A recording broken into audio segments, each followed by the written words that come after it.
Hi guys. पिछले कुछ tutorials में हम लोगों ने देखा कि डेटाबेस से कैसे क्रिएट किया जाता है, डेटाबेस कैसे हम लोग कहते हैं अपने RDBMS सॉफ्टवेयर को कि इस डेटाबेस को आपको यूज़ करना है, जो भी काम होगा इस DBMS में इस डेटाबेस में होगा। ये सारी चीज़ें हम लोग देख चुके हैं। अब हम लोग देखेंगे कि डेटाबेस में कैसे हम लोग टेबल क्रिएट करते हैं, क्रिएट टेबल कमांड के थ्रू। ये एक स्टेटमेंट है क्रिएट टेबल, जिसके थ्रू हम लोग टेबल क्रिएट कर सकते हैं अपने डेटाबेस में। उसका सिंटैक्स है क्रिएट टेबल, आपको लिखना है, ये कीवर्ड है आपका क्रिएट टेबल। स्टेटमेंट कह सकते हैं, कमांड कह सकते हैं आप इसको। Create table, then table name आपको लिखना है, then parenthesis open column name 1 उसका डाटा टाइप और साइज, कॉलन नेम 2 उसका data type size, column name 3 data type size.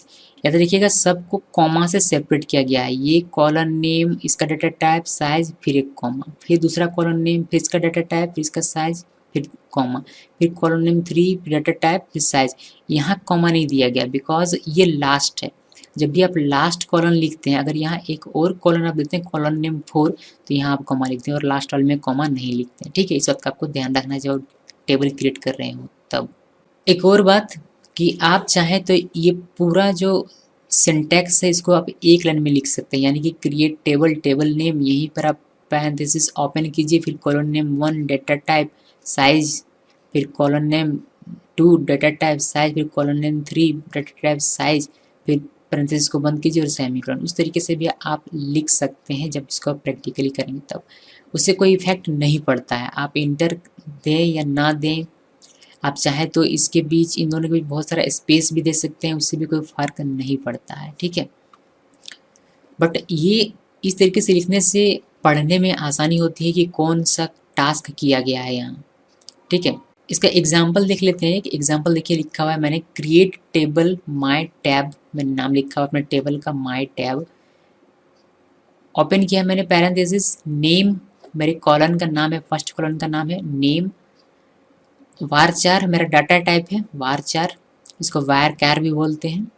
Size मैंने दिया है 30, रोल मेरे सेकंड कॉलम का नाम है, नंबर, इसका मैंने डाटा टाइप दिया है नंबर, नंबर की जगह आप इंटीजर भी लिख सकते हैं। इसका साइज दिया है मैंने 4।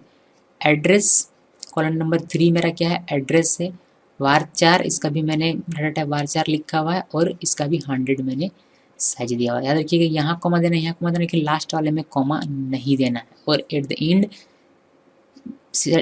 पैरेंथेसिस को बंद करके सेमीकोलन देना है। सेमीकोलन देने से क्या होता है, सेमीकोलन देते हैं तो SQL समझता है कि इस स्टेटमेंट का एंड हो चुका है, अब ये स्टेटमेंट यहाँ से क्लोज है। ठीक है, जब आप इस तरीके टेबल क्रिएट करते हैं तो आपको इस तरीके का एक टेबल मिलता है आपके डेटाबेस में। लॉजिकली ऐसा दिखता है। आगे बढ़ते हैं। इस क्रिएट टेबल में एक और चीज़ है जो मैंने अभी आप लोगों को दिखाया नहीं है, तो उसको देख लेते हैं। जैसे कि यहाँ आप एक ऑप्शनल रहता है कंस्ट्रेंट्स, कंस्ट्रेंट्स भी यहाँ दिया जा सकता है। कंस्ट्रेंट का मतलब क्या होता है देखते हैं। जैसे कि कॉलम नेम आपने 1 लिखा, बाकी सारी चीज़ें सेम है, बस यहाँ साइज के बाद यहाँ आप कंस्ट्रेंट्स देते हैं। कंस्ट्रेंट एक से ज़्यादा भी हो सकता है एक कॉलम के लिए। इसका एग्जाम्पल देखिए, create table my tab, name varchar 30 not null. ये नॉट नल जो है इसको कंस्ट्रेंट्स कहते हैं। रोल नंबर 4 प्राइमरी की, इसको भी कंस्ट्रेंट कहते हैं। आप नॉट नल स्पेस प्राइमरी की, कॉमा नहीं, स्पेस प्राइमरी की, इन दोनों कंस्ट्रेंट्स को एक साथ एक कॉलम के लिए भी लिख सकते हैं, या फिर आप विदाउट कंस्ट्रेंट भी टेबल क्रिएट कर सकते हैं। ये कंस्ट्रेंट्स क्या होता है और ये डाटा टाइप कौन कौन से हैं, ये 2 सवाल अभी हमारे मन में हैं। ठीक है, इसके बारे में हम लोग डिटेल में जानेंगे आगे आने वाले वीडियोस में। फिलहाल इतना जानिए कि टेबल को कैसे क्रिएट किया जाता है। टेबल इस तरीके से इस सिंटैक्स के थ्रू क्रिएट होता है। ओके, नाउ कुछ रूल्स हैं टेबल क्रिएट करने के लिए, उनको देख लेते हैं। पहला है table name should start with an alphabet. In table name, blank spaces and single quotes are not allowed. Reserved words of that RDBMS or DBMS cannot be used as table name. proper data type and size should be specified. Unique column name should be specified. Okay, so proper ये तीनों तो database create करने के time पर भी हम लोगों ने देखा ये तीनों हमें रूल फॉलो करनी है, ठीक है। यहाँ proper data type and size should be specified, इसका मतलब ये है कि प्रॉपर डाटा टाइप आपको लिखना है। जैसे कि अगर आप मैं आपको एग्जांपल देता हूँ, वायर कार क्या है, स्ट्रिंग होल्ड करता है, ठीक है। तो आप अगर कोई नेम लिखना चाहते हैं तो उसका डाटा टाइप आपको वारकार ही देना पड़ेगा। वहाँ आप इंटीजर डाटा टाइप नहीं दे सकते नेम के लिए, बिकॉज इंटीजर डाटा टाइप सिर्फ होल नंबर को होल्ड करता है, कोई भी टेक्स्ट को, स्ट्रिंग को होल्ड नहीं करता। तो प्रॉपर डाटा टाइप होना चाहिए। और अगर आपने वारकार के साथ 10 साइज दिया उसको, इसका मतलब ये है कि वो 10 करेक्टर ही होल्ड करेगा, उससे ज़्यादा होल्ड नहीं करता। तो साइज भी स्पेसिफाइड होना चाहिए और सही होना चाहिए, एक्यूरेट होना चाहिए, ठीक है।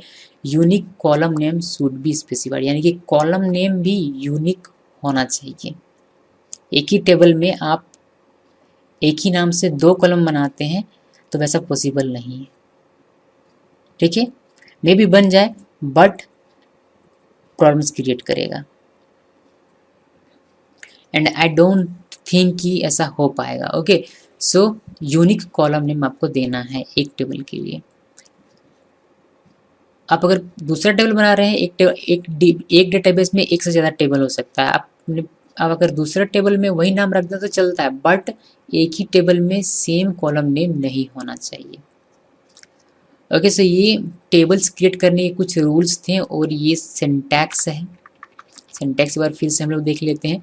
मैं आपको फ़िलहाल इसका एक एग्जाम्पल दिखाता हूँ लाइव प्रैक्टिकली, ताकि आप देख पाएंगे कि टेबल कैसे क्रिएट किया जाता है। ओके, उसके बाद हम लोग बात करेंगे डेटा टाइप और कॉन्स्टेंट्स की, मतलब आगे आने वाले वीडियोस में। ओके, सो देखते हैं प्रैक्टिकली। ये MySQL मेरा ऑन है। हम लोगों ने एक डेटाबेस क्रिएट किया था MyDB, MyDB मैंने किया। अब जैसे कि आपको टेबल बनाना है, तो टेबल बनाने के लिए सबसे पहले आपको एक डेटाबेस क्रिएट करना पड़ेगा, फिर उस डेटाबेस को यूज़ करना पड़ेगा, और उस डेटाबेस को यूज़ करते हुए यानी कि उसके अंदर आप टेबल को क्रिएट करेंगे। सो ये रूल्स, ये जो स्टेप्स हैं, ये तो आपको फॉलो करनी है। अगर आपका डेटाबेस पहले से क्रिएट है तो उसको आप यूज़ करेंगे, देन उसमें आप टेबल क्रिएट करेंगे, ठीक है। ये सारी चीज़ें क्लियर होनी चाहिए। So create table, then table name मेरा है माई टैब।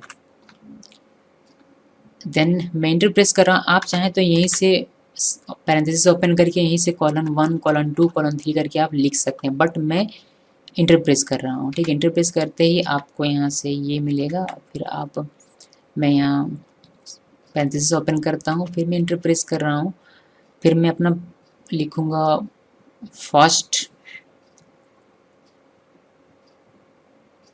कॉलन नेम, जो कि होगा नेम। इसका डाटा टाइप मैं दे रहा हूँ वारकार, और साइज में इसका देता हूँ 50। देन मैं यहाँ कंस्टेंट्स का यूज़ अभी नहीं कर रहा, मैं सिंपली इसको बना रहा हूँ। फिर इंटर किया मैंने, ये रोल मेरा, ये इंट दिया मैंने इसके लिए इंट, ठीक है। उसके बाद इसका मैं साइज दे देता हूँ 4। बस इतना, नेम एंड रोल अभी फ़िलहाल के लिए इतना काफ़ी है, ठीक है। ओके, देन फिर से प्रेस इंटर किया मैंने, पैरेंथेसिस बंद और सेमीकोलन। आप लोग देख पा रहे होंगे कि मैंने यहाँ कॉमा नहीं दिया, कॉमा दिया था बट मैंने इसको हटा दिया बिकॉज ये मेरा लास्ट कॉलन है, इसीलिए। पैरेंथेसिस बंद सेमीकोलन। सेमीकोलन का मतलब कि ये स्टेटमेंट मेरा कंप्लीट हो गया है, इसको मैं एंड कर रहा हूँ।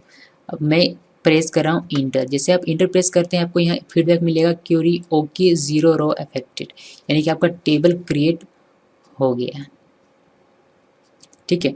नेक्स्ट वीडियो में आपको दिखाऊंगी कैसे आप अपने टेबल को देख सकते हैं, तो कैसे आप इसको डिस्क्राइब कर सकते हैं कि टेबल में आपका क्या है और क्या नहीं है। Okay, so till then thanks for watching this video.